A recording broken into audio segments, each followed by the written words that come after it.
The rain fell on Boston like static, coating the sidewalks in a film of grey that turned streetlights into ghosts. Cole Barrett moved through it without an umbrella, without a destination. His coat was soaked, his boots heavy, but he didn't notice. At his side, Atlas walked in perfect step. The German shepherd's eyes scanned every alleyway, every doorway, reading the world the way only a dog trained for war could. They were both retired now. Technically, Cole hadn't planned on surviving his last deployment, but he had. A fragment of something foreign was still lodged behind his right kneecap. Doctors said it was harmless.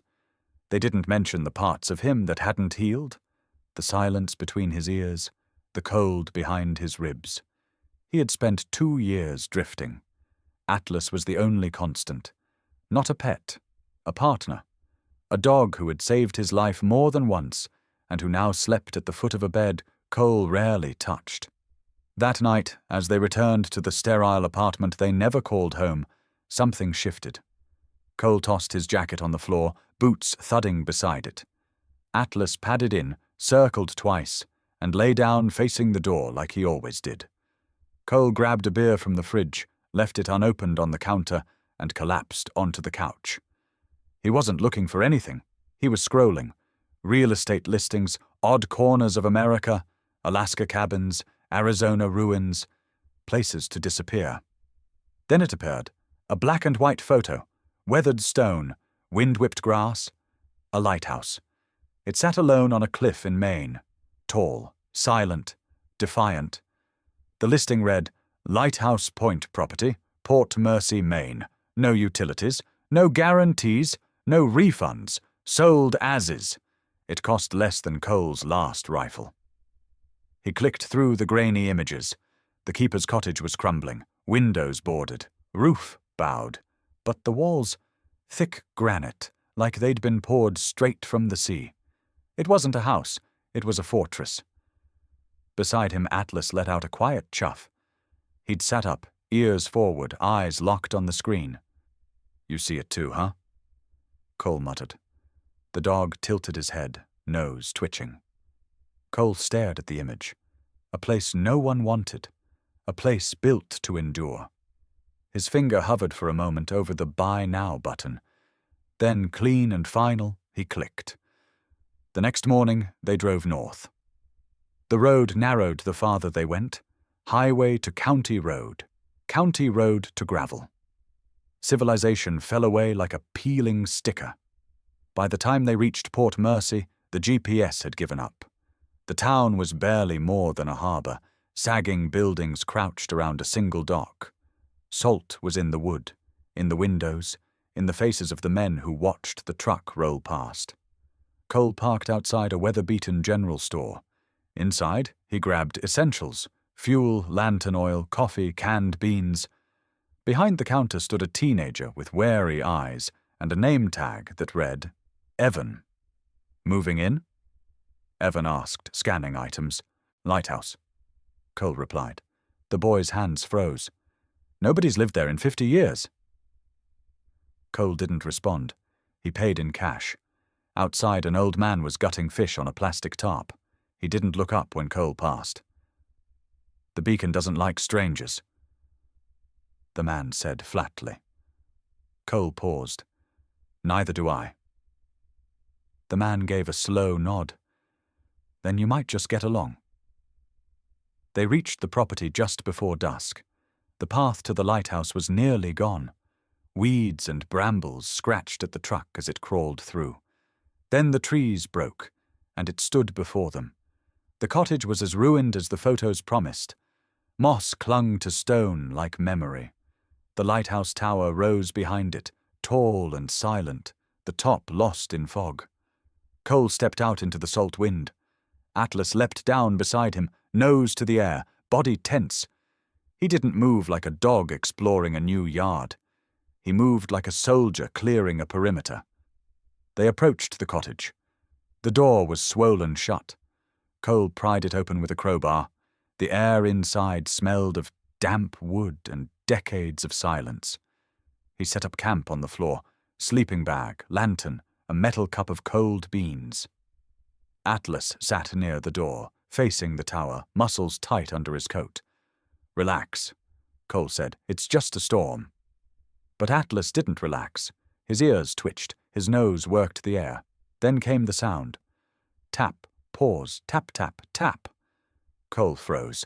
The hairs on his neck rose. It wasn't the wind. It wasn't random. He turned off the lantern. Darkness swallowed the room. Lightning lit the silhouette of the lighthouse through the window. Atlas stood, tail stiff, eyes locked on the wall that faced the tower. Tap, tap, tap. Pause, tap. It was Morse code. Cole stepped to the wall, pressed his ear against the stone. It wasn't inside the house. It was coming from the tower. He looked at Atlas. The dog stood alert, not afraid, but alert. Communicating the way only a dog trained for war could. There was something out there, something that wanted to be found. And it had waited long enough. The storm didn't let up the next day. It came in waves, slamming the coast like a drunk looking for a fight. Wind clawed at the cliffs, and the sky remained the color of wet iron. Cole spent most of the daylight hours patching up broken shutters and checking the generator he'd hauled in. The work kept his hands busy. His mind was another matter.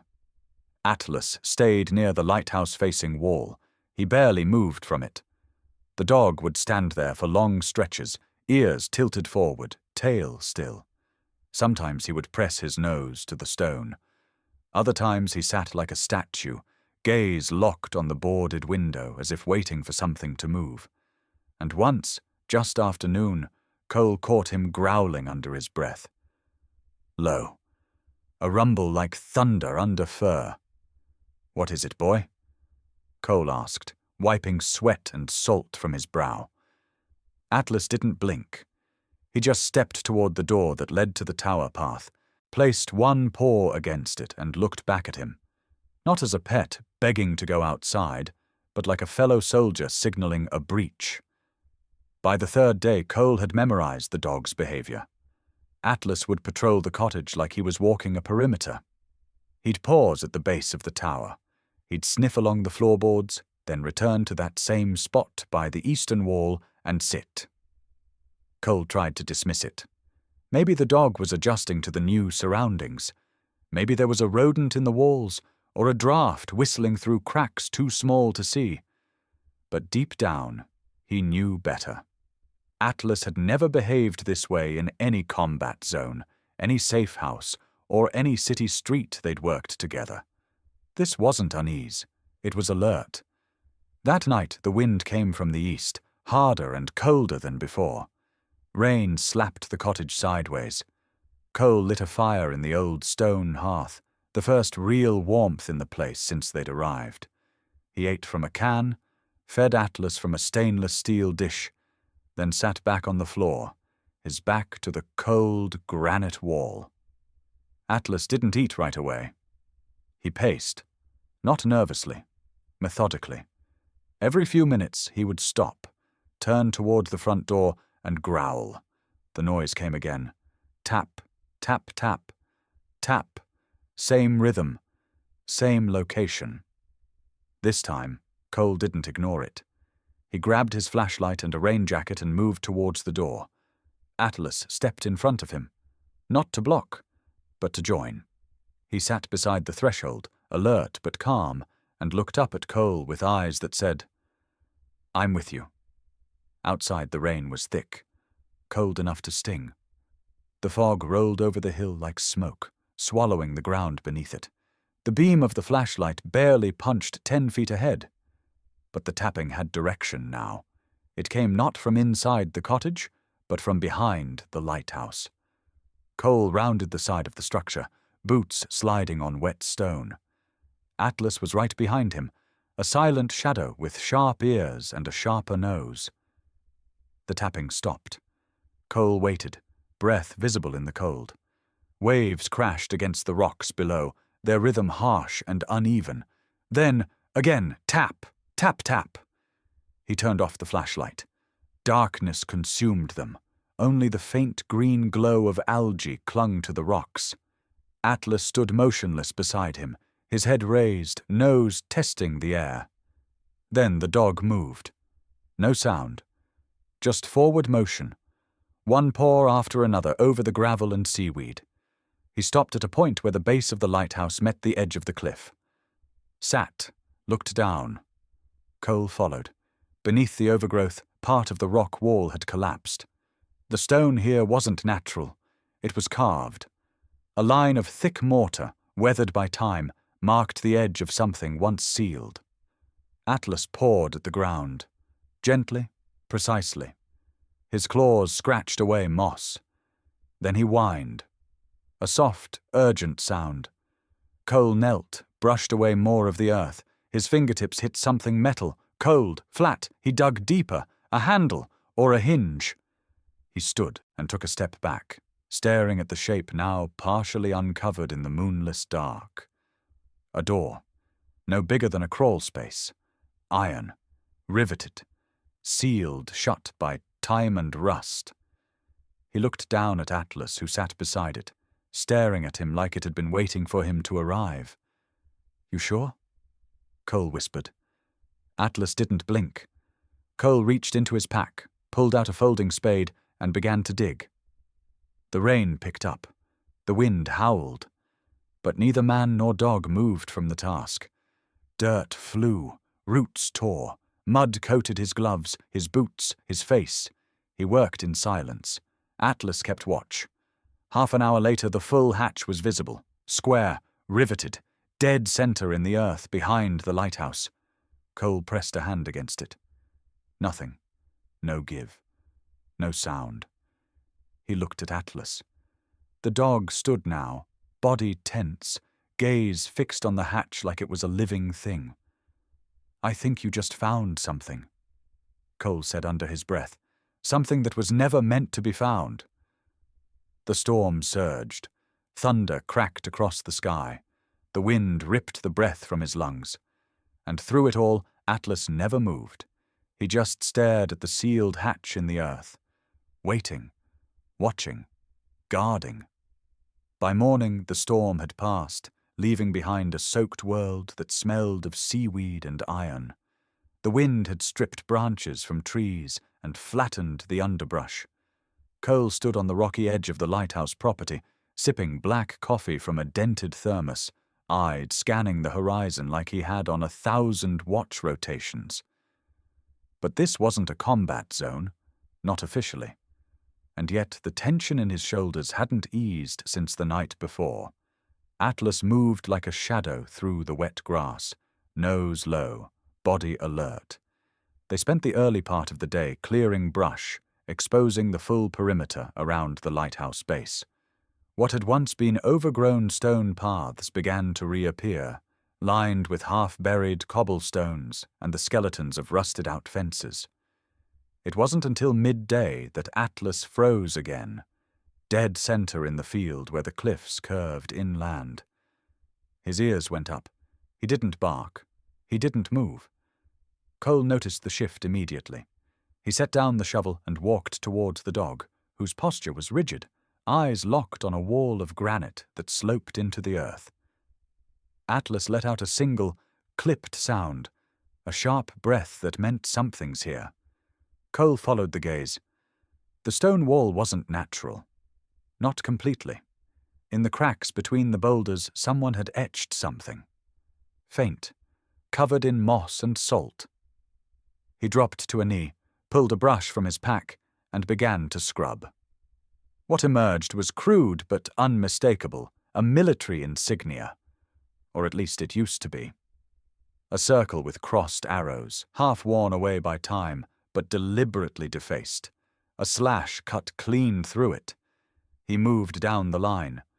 Every few feet, another mark. Symbols. Codes. All of them modified, crossed out, as if someone had tried to erase them. Or worn. Atlas moved ahead, nose to stone, and stopped again, this time at a small, sunken patch of earth pressed against the wall. Cole approached and saw it. A collapse. Subtle, but real.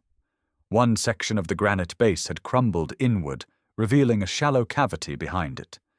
Atlas pawed at the loose soil, then sat, waiting. "You think there's more under here?" Cole asked quietly. The dog looked back at him, eyes steady. It wasn't a guess. Cole grabbed the crowbar from the truck. For the next 2 hours, he dug. He worked methodically, the way he had when uncovering IEDs in Kandahar. Careful, deliberate, expecting something buried that didn't want to be found.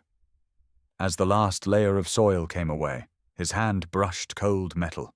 He cleared the area further, revealing the outline of a square iron hatch embedded in the bedrock, rivets along the edge. No markings, just corrosion, thick with time. He ran his hand along the wheel lock, rusted solid. Atlas stood a few paces back, still watching, unmoving, ready. Cole oiled the mechanism with what little he had, wedged the crowbar between the seams, and began to work it free. It took all his strength. Metal screamed as it gave way, the handle groaning an inch at a time. When it finally turned, there was a hollow click. The lock released. With both hands he heaved upward. The hatch opened with a violent creak, revealing a black hole beneath the ground. A rush of stale air hit him, thick with mildew and something faintly electric, like ozone after a lightning strike. He flicked on his flashlight, aimed it into the darkness. A ladder. Rusted iron rungs descended into a concrete shaft. Cole tested the first few steps. Solid. He looked at Atlas. "Stay." The dog let out a low whine, not in fear, but frustration. Cole climbed down. The bunker smelled like wet stone and old secrets. At the bottom was a chamber no bigger than a small garage. The walls were bare concrete, water-stained, but still solid. At the center sat a wooden table, warped from moisture. On it, a naval map was pinned under rusted wrenches and a cracked compass. Against the far wall, an ancient radio unit was bolted in place, its dials frozen in time, its microphone hanging limply from a hook. Cole swept the beam of his flashlight slowly. There were empty racks once meant for rifles, crates rotted through, and a cot sagging under the weight of damp canvas. It wasn't a shelter. It was a command post. He heard a thud above, then the soft sound of claws on metal. Atlas was coming down. Cole turned. The German shepherd made the descent carefully, stepping with the same practiced ease he'd used in the ruins of Mosul. When he reached the ground, Atlas did a full perimeter sweep on his own, nose low, tail steady. Then he stopped, in the far corner, still. Cole crossed the room. There, under a stained tarp, was a military footlocker, olive drab. The paint was chipped, but the stenciled letters were still legible. Barrett, E.J. Cole, felt the air leave his lungs. He dropped to one knee. The latches were stiff, but unlocked. With a click, the lid opened. Inside, a folded uniform, dry and intact, a journal, a set of dog tags, and under it all, wrapped in oilcloth, a photograph. 12 men. Young, lean, tired. Standing outside what was unmistakably this same lighthouse, their eyes hollowed by something they weren't allowed to say. In the center, standing slightly taller than the rest, was a man with Cole's jawline. His great-grandfather, Elijah Barrett. Atlas sat beside him now, silent, watching him, not the room. Cole looked down at the photograph, then at the journal resting in his lap. This wasn't just some abandoned property. It was the last post of a forgotten unit. And somehow, Atlas had led him right to it. The storm outside had returned, but inside the bunker, the air was unnaturally still. Cole sat on the cold floor, the open footlocker in front of him, his flashlight propped against a rusted ammo crate. The yellow beam illuminated the contents like relics under museum glass. The smell of oil, leather, and decay mixed with salt from the sea air that managed to seep through the cracks in the concrete. He picked up the journal first. The cover was thick brown leather, warped from time, but still intact. The name was burned into it by hand. E.J. Barrett, U.S. Navy. His great-grandfather. The man his grandmother used to describe as a good sailor, gone too soon. Cole flipped open the first page. The handwriting was sharp, disciplined, military. August 3, 1919, arrived at Lighthouse Point, Port Mercy, Maine, unit of 12. Orders classified. Mission, establish coastal listening post for enemy submarine frequencies. Duration, indefinite. Cole turned another page. August 10th, locals uneasy. They called the lighthouse the beacon. Say it brings bad luck. We're building new power lines to the generator. Crew working through the night. Men restless. He could hear the rain hammering the roof above, the low creak of the tower shifting against the wind. Atlas lay near the ladder, chin on his paws, eyes half closed but alert, his ears flicking at every gust. The steady rhythm of the dog's breathing grounded Cole as the past unfolded before him. He read on. September 4th. Command ordered total radio silence. No contact allowed. We intercept faint Morse signals every night. Unknown source, repeating pattern, believed to be test transmissions. I have doubts. Cole's thumb brushed over a smear of ink at the bottom of the page. The next entries came faster, more erratic. September 19th. Private Larkin missing. Found his rifle near the cliffs. Locals claim to have seen flashes at sea. No ships on the chart. Orders remain. Observe and report. No engagement. September 20th. The tapping again. Now coming from inside the tower. Some of the men think it's a joke. I know better.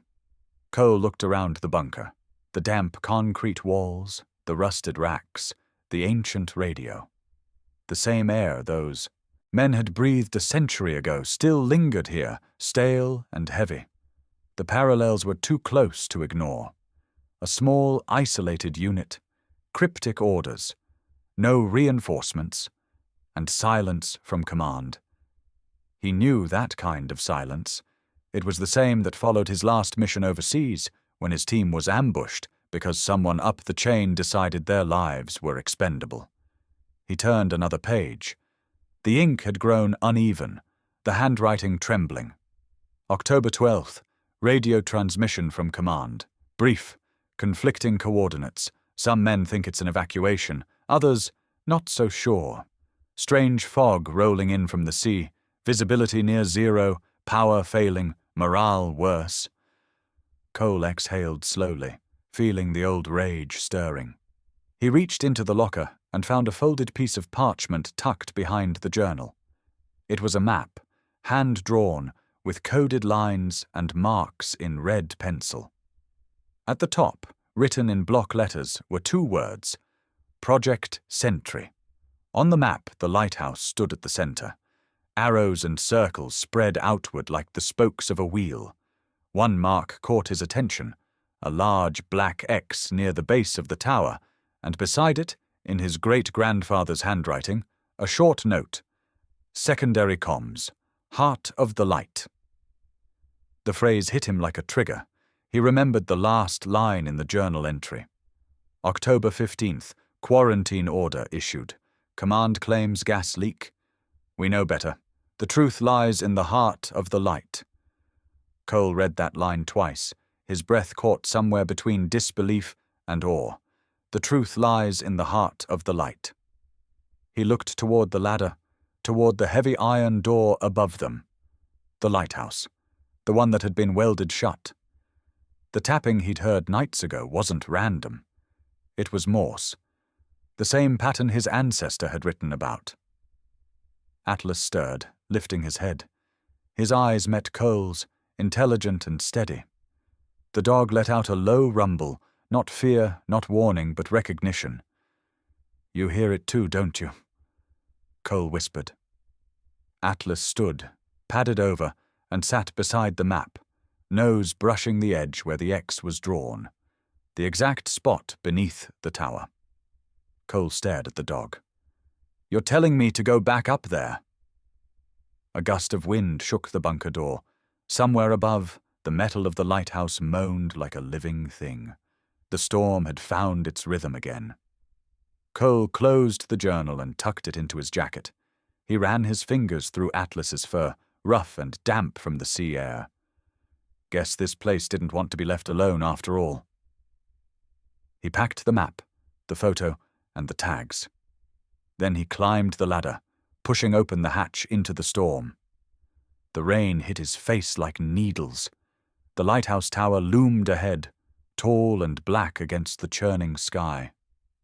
Atlas bounded up the steps beside him, unbothered by the weather. The beam of Cole's flashlight caught the iron bands welded across the lighthouse door. Thick, permanent. Someone had sealed it, not to keep people out, but to keep something in. Cole stepped closer, water dripping from his jacket, his breath visible in the cold air. The metal was scored with old marks, scratches from tools or maybe fingernails. Atlas sniffed the base of the door, then froze. His ears tilted forward. He let out a low growl, deep and certain. Cole pressed a hand to the steel. It was cold, too cold for metal left out in the open. Something behind it was pulling the heat away. He stepped back, his pulse rising. The storm roared around them, the wind howling through the rocks like the cry of the forgotten. Cole looked down at the dog. Whatever happened here, it started with them, but it's not over. Atlas didn't move. He just stared at the lighthouse, tail still, every muscle locked. For the first time, Cole realized that the dog wasn't guarding him.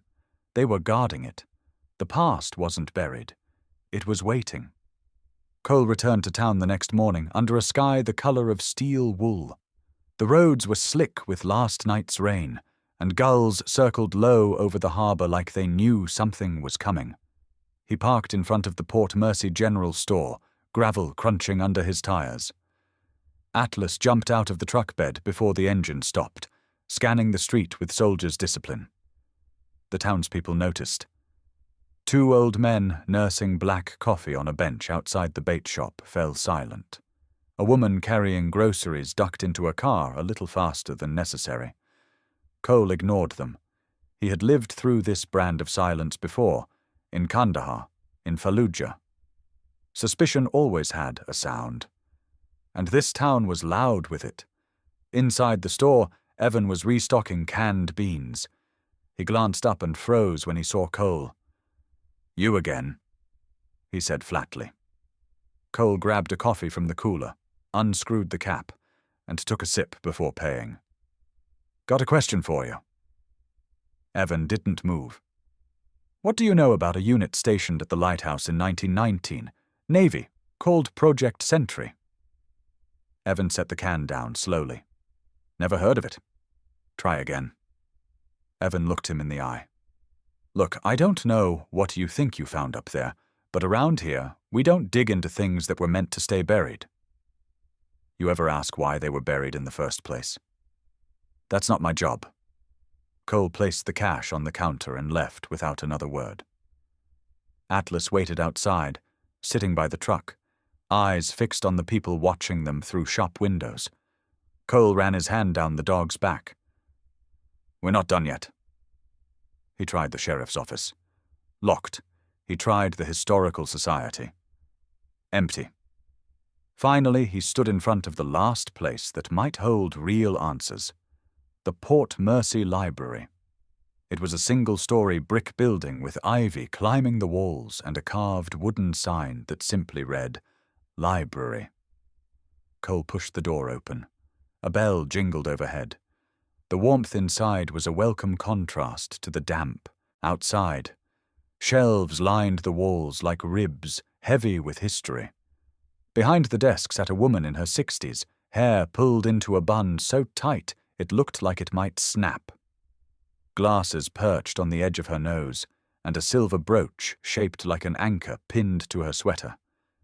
"Miriam?" Cole asked. "That's me," she said without looking up. "I need access to your archives." "I'm sorry, they're not open to the public." She replied curtly, still reading. It's about Project Sentry. That made her pause. Slowly she looked up. Her eyes were sharp, calculating. I don't know what that is. I think you do. She held his gaze. If you're looking for ghost stories, try the bookstore. I'm looking for the truth. There was a long silence. Then she closed her ledger with a quiet thud and gestured toward the reading area. Public records are in the cabinet over there. That's not what I need.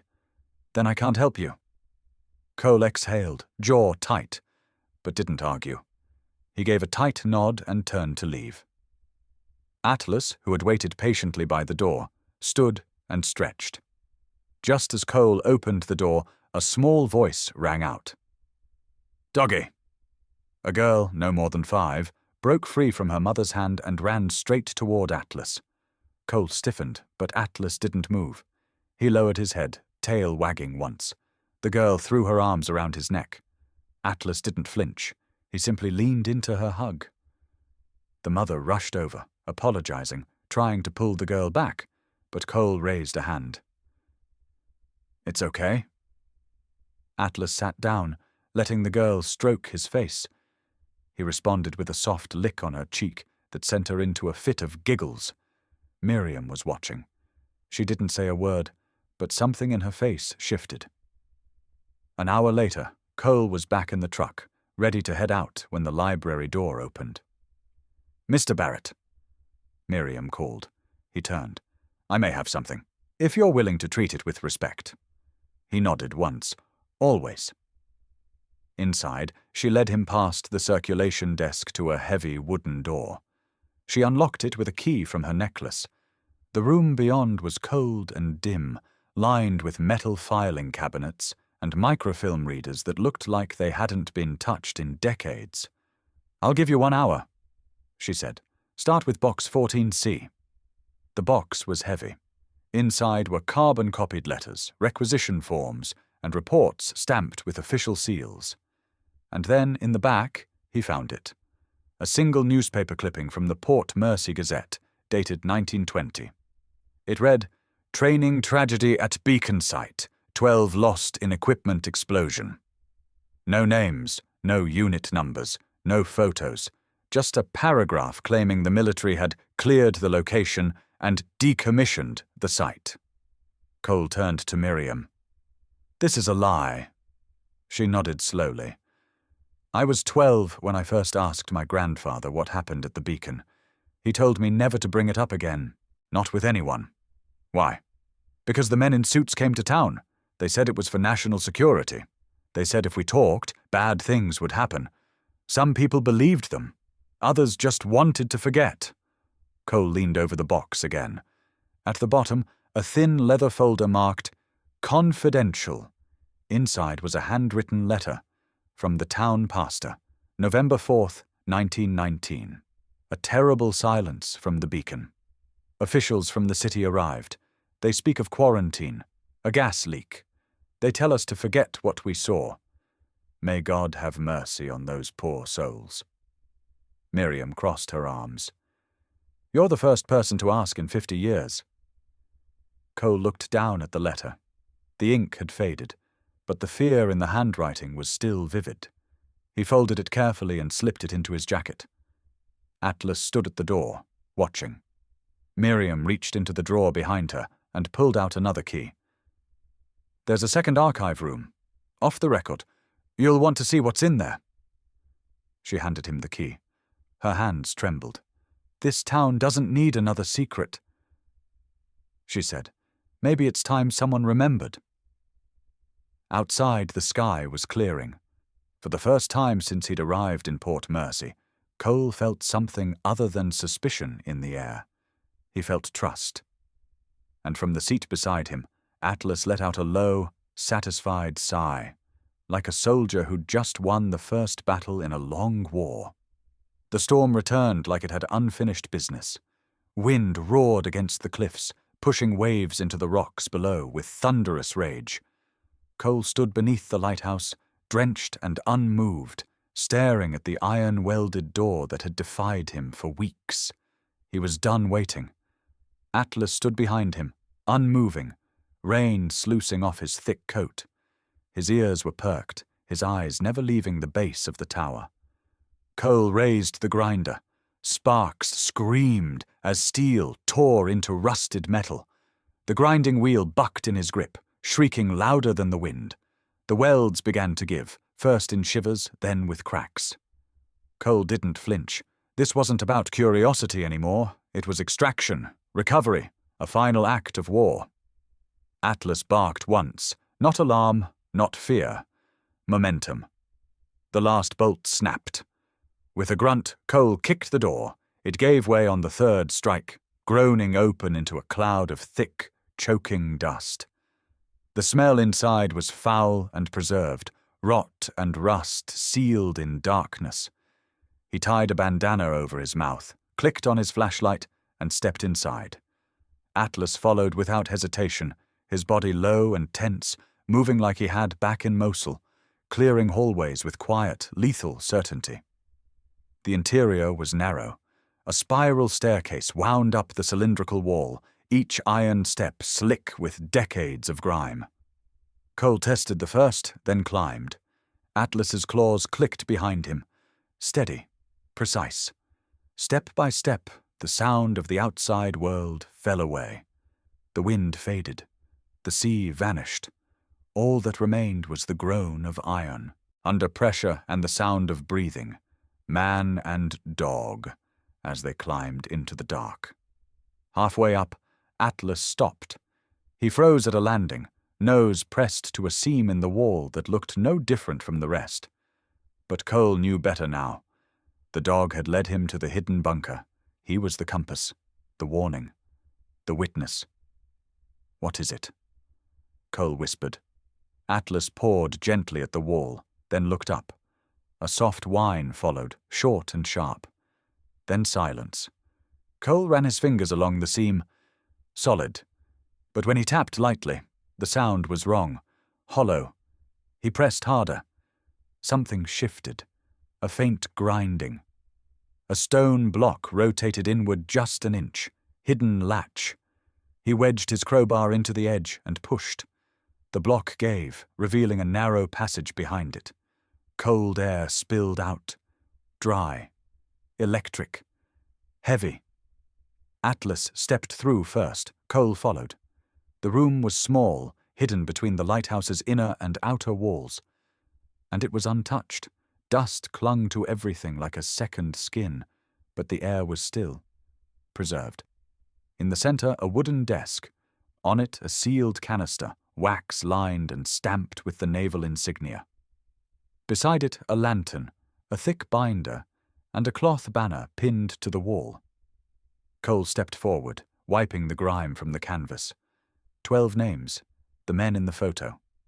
At the bottom, 2 more words, the unforgotten. His hands trembled slightly as he broke the wax seal on the canister and unrolled the documents inside. The pages crackled, yellowed with time, but the ink was still legible. The title read, "Final Report. Project Sentry, Eyes Only," Cole read. The truth didn't unfold. It detonated.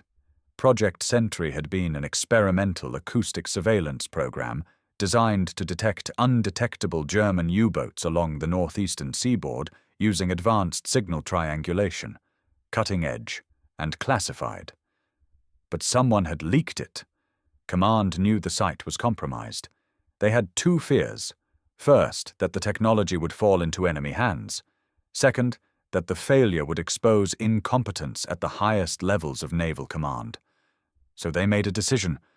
A destroyer was ordered into the area, on paper to run a drill. In reality, it was bait. False coordinates were transmitted to the U-boat, and then another set to the destroyer, marking the lighthouse's position as an enemy signal hub. 2 enemies, 1 shot, a perfect erasure. Cole's mouth was dry. The words blurred on the page. They had been sacrificed. By their own command. Not one of them had died by accident. The explosion listed in the newspaper was artillery, friendly fire authorized from above, a cover-up wrapped in patriotism. He kept reading. There were field notes from Elijah Barrett, his great-grandfather, written after the first shells fell, reports of confusion, men screaming, fire cutting through walls, radio calls going unanswered, and the last entry. No rescue is coming. We are not here anymore. Officially, we never were. I'm sealing this record, in case someone, someday, remembers to ask. Cole folded the pages and sat down, his back to the wall. His hands shook. His breath came in short bursts. Because this wasn't ancient history. His last mission in Afghanistan, his own team had walked into an ambush because of bad intel. His best friend bled out waiting for air support that never came. And afterward, all Cole got was a medal and silence. He saw it now. The pattern wasn't new. It was repeated. Betrayal wasn't just a one-time failure. It was a machine, silent, clean, always grinding forward. Cole felt the scream rise in his chest, not of rage, not of fear, of recognition. He dropped the report, leaned forward, elbows on knees, hands over his face. Atlas pressed against his side. Solid, steady, present. The dog didn't lick or whine. He didn't break posture. He simply stayed, shoulder to thigh, unmoving, his weight an anchor in the spiral of Cole's grief. They had found the heart of the light, and it didn't shine. It burned. The first letter went out on a Monday morning. Cole stood by the weathered post office, the wind off the cliffs sharp as ever, watching as Miriam carefully dropped envelope after envelope into the outgoing mail slot.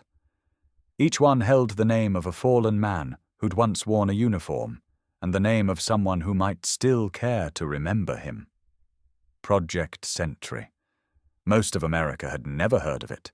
Hell, even most of the men who served in it weren't allowed to speak about it. Until now. Until Cole and Miriam had uncovered those files buried beneath the lighthouse. Unit logs, photos, coded entries, and the names of 23 soldiers and their dogs who were buried more in silence than in soil. "I don't know if anyone will answer," Miriam said, zipping her coat. "But we had to try." "They deserve more than a number on a wall," Cole replied. The silence between them was broken by a single bark. Rex stood nearby, watching every move, his tail low, ears alert, as if he knew something had shifted. Like the past was finally stirring. Over the next few days, something miraculous happened. Emails began arriving, then phone calls, then handwritten letters with trembling signatures. One came from a woman in Kansas. Her grandfather had disappeared in 1964 during a classified op. Her family was told he'd died in a training accident. But thanks to the logs Miriam decoded, she now knew he'd died protecting a village and leading his K9 through enemy fire. The woman wept on the phone, asking if she could come visit the lighthouse. Another letter arrived from a retired schoolteacher in Georgia. Her father had never spoken of the war, but a photo enclosed in Cole's letter showed him kneeling beside a black German shepherd with a medal around his neck. "That's the only time I've seen him smile," she wrote. Cole pinned every returned letter on the inside walls of the lighthouse, beside maps and old service medals they'd recovered. It was no longer just a place for warning ships, it was becoming a memorial, a beating heart of memory and honor. The town of Silver Ridge noticed. The same teen who once mocked Cole at the general store now left a brown paper bag of groceries on the cabin porch every Sunday. No words, just a quiet truce. The fisherman who had shouted that Cole was just some washed-up squatter brought a box of salvaged lumber from his dock and said, "Heard you're building something worth remembering. Thought you could use this." Every small gesture chipped away at the years of bitterness Cole had worn like armor, but nothing compared to what happened on the cliffs that Friday. It was just past noon. Clouds rolled in thick, the air electric with that strange pre-storm stillness. Cole, Miriam, and Rex were setting the last post for the memorial, a tall granite slab engraved with every name from Project Sentry. Each man, each dog. No ranks, no unit numbers, just names. As Cole tightened the final bolt into the steel base, he heard footsteps behind him. A group of townspeople stood quietly at the edge of the ridge. Men, women, teenagers, the pastor, the diner waitress, even old Sheriff Langley. None said a word at first. Then, one by one, they stepped forward. The pastor handed Cole a folded American flag. The teen handed Miriam a photo printed on old paper, her father's unit badge, recreated from a digital scan. And then the most unexpected of them all, Margaret Hale, whose husband had once testified against Cole's father, stepped forward. She looked frail but determined. "I hated your family," she said, voice thin but honest. "But hate doesn't build memorials, and it doesn't raise the dead." She placed a single rose at the base of the monument and stepped back into the crowd. Cole's throat tightened. He hadn't cried in years, not after war, not after prison, not after betrayal. But this cracked something open.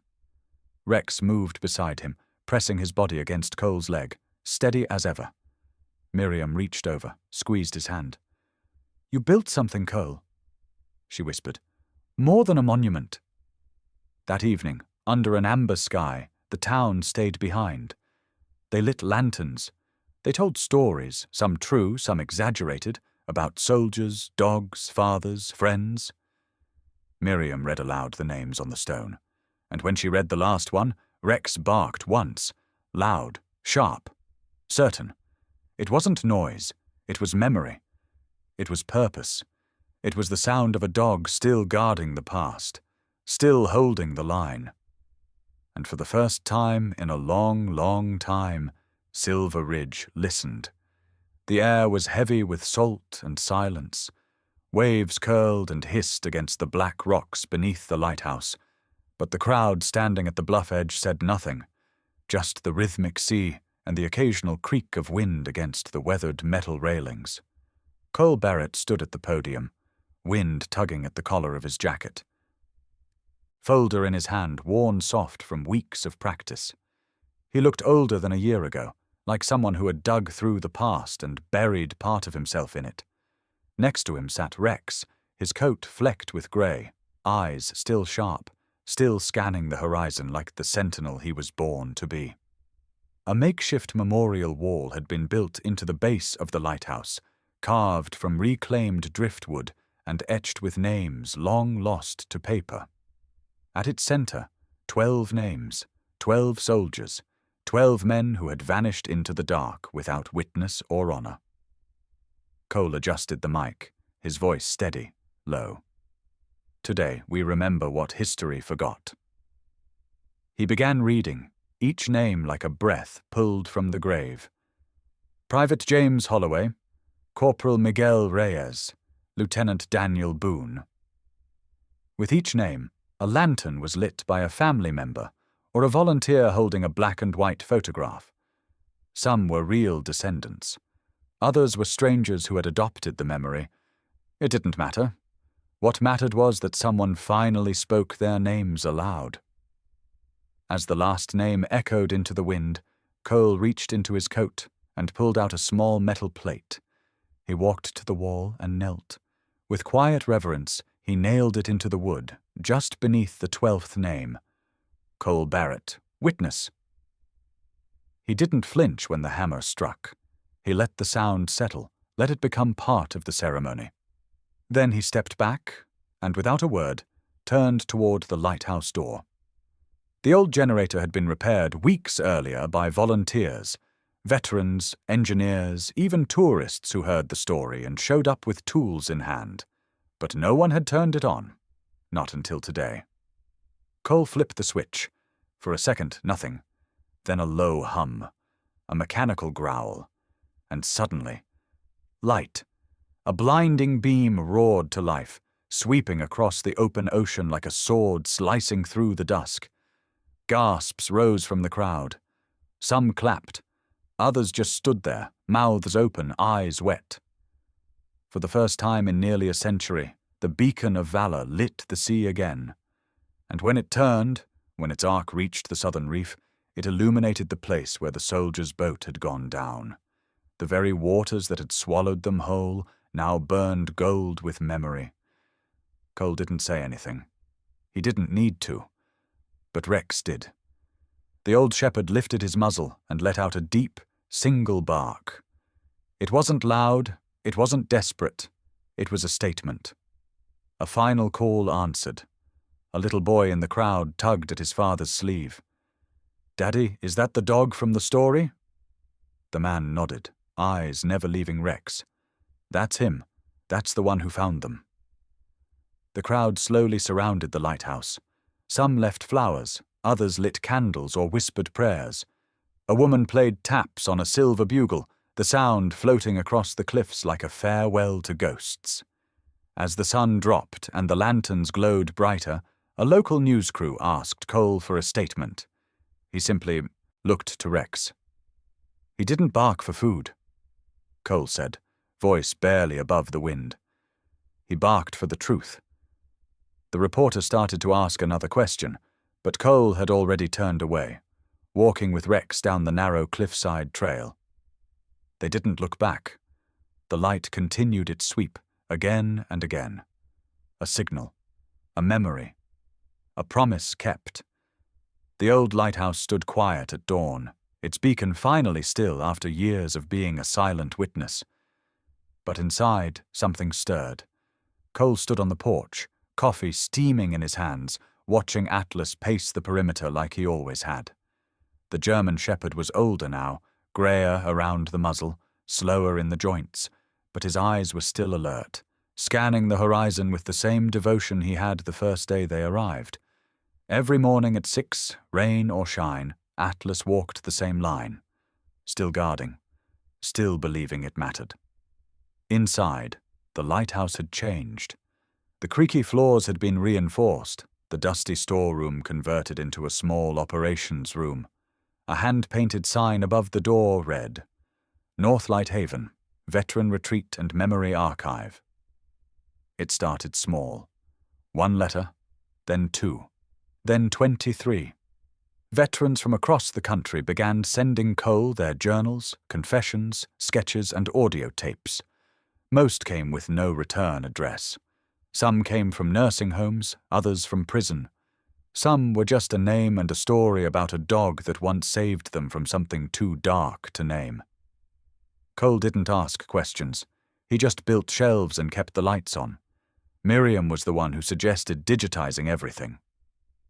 "Paper fades," she said, "but voices don't have to." She brought in a few volunteers from a nearby college. History majors mostly. One of them, a kid named Drew, had a prosthetic arm and an obsession with carrier dogs. He once spent 6 hours restoring a shredded photo of a handler hugging his dog in Vietnam. When he showed the finished scan to Cole, the old SEAL turned away quietly, pretending to cough. Some nights, Cole and Miriam sat on the roof, watching the water. That's where they'd built a small fire pit and a few benches. Veterans who stayed for the weekend came up there to talk, or just listen to the sea.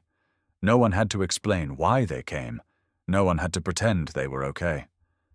One night, Atlas lay curled by the fire, and a Marine named Raphael broke down talking about his German shepherd, Misty, who'd been killed by an IED.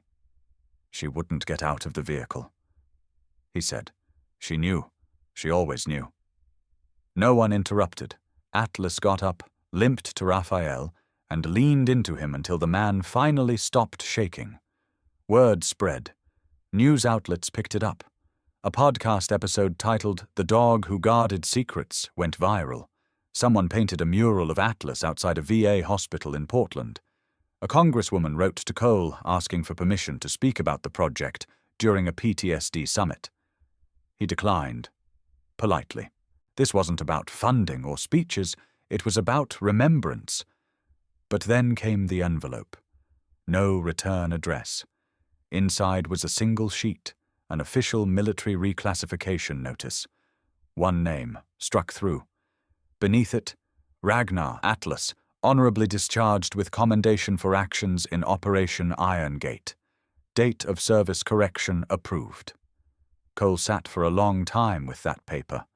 Then he walked outside, knelt beside Atlas, who was asleep in the sunlight, and whispered, "They finally said your name." He didn't need a response. The old dog just lifted his head slightly and exhaled. That was enough. The next week they held a small ceremony. Just 10 people. No media. Raphael played guitar and Drew read from a 1944 handler's letter. Miriam printed out a plaque with Atlas's full name and rank and hung it next to the entrance. Later that night, Cole recorded a short voice memo for the archive. Not every war ends with a salute. Some end with silence. But silence doesn't mean we forget. It just means we listen deeper. He didn't just guard my life. He guarded the truth until I was ready to face it. Downstairs, the light flickered back on for the first time in months. Not because someone flipped a switch, but because someone remembered what it was for. And upstairs, Atlas stood once more, ears up, eyes watching the horizon. Still guarding. The sky had started to bleed gold across the edge of the Pacific. Waves lapped gently against the worn rocks below the cliffside cabin as Cole sat on the creaking wooden steps, elbows resting on his knees. The air carried salt, pine, and the faint static of the radio playing inside. Atlas lay beside him, stretched long, head on his paws, ears alert despite his closed eyes. His once jet-black fur had begun to silver at the edges, but he still radiated quiet vigilance. Every so often, his nose twitched as if tracking a memory in the wind. Inside the cabin, the radio hummed, then faded out for a moment before a low voice returned. Steady, reverent. "Tonight," the host said, "we honor not just those who fought in the battlefield, but those who stayed behind to keep the light alive, the ones who guarded the homes, the hearts, the hopes, the ones who didn't need medals to be heroes." Cole's jaw tightened. His gaze followed a seabird gliding across the waves, then dropped to Atlas. He reached out, hand sinking into the thick fur behind the dog's ears. Atlas opened one eye, gave a slow blink. "Still guarding, huh, boy?" Cole whispered. A gust of wind swept past, carrying the scent of rain. Atlas raised his head, alert now. A second later, a distant sound echoed from the old coastal trail. Not the usual wildlife shuffle. Footsteps, hesitant, then a voice. "Excuse me, sir?" Cole stood. His body reacted before his thoughts could form. His hand brushed past the revolver holster out of instinct, but didn't grip it. Atlas was already up, tail still, ears. Forward. From the path emerged a young man, early 20s, damp hoodie, hands raised chest high. A duffel bag slung across one shoulder, military boots worn thin. "I'm—" the boy stammered, voice cracking. "I'm looking for the man who runs the Ridge Shelter. They said to find the guy with the dog named Atlas." Cole didn't move. The name hit him harder than he expected. "That place closed," he said flatly. The kid nodded. "I know, but I figured, if anyone would understand, it'd be you." A long pause stretched. Then Atlas stepped forward, sniffed the air around the boy, and, after a beat, sat. Calm, accepting. Cole exhaled slowly. "You served?" he asked. "2 deployments. I got discharged last month. Wasn't ready." "Name?" "Eli." Another silence. Then Cole stepped aside, gesturing to the steps. "Come on up, Eli." As the boy climbed, Atlas turned back to his place by Cole's feet, tail brushing lightly against Eli's boot in passing. It wasn't much, but it was enough. They sat as the sun dipped, the light dimming over the ocean. Inside, the radio played again, a new segment, but the same message of honor, resilience, and quiet service. Cole listened with one hand resting on Atlas's back, the other wrapped around a chipped mug of coffee. Truth be told, he had thought it was over, that his chapter and Atlas's had closed. But maybe they weren't guarding the past anymore. Maybe it was something else now, something still unfolding. The screen fades to black, but not silence, just the steady sound of waves. Then words appear. He didn't dig for gold, he dug for truth. What's your story with a loyal pet? Leave a comment, honor their name. And if this story touched you, don't forget to like, share, and subscribe to German Shepherd Stories. We tell the tales that deserve to be remembered.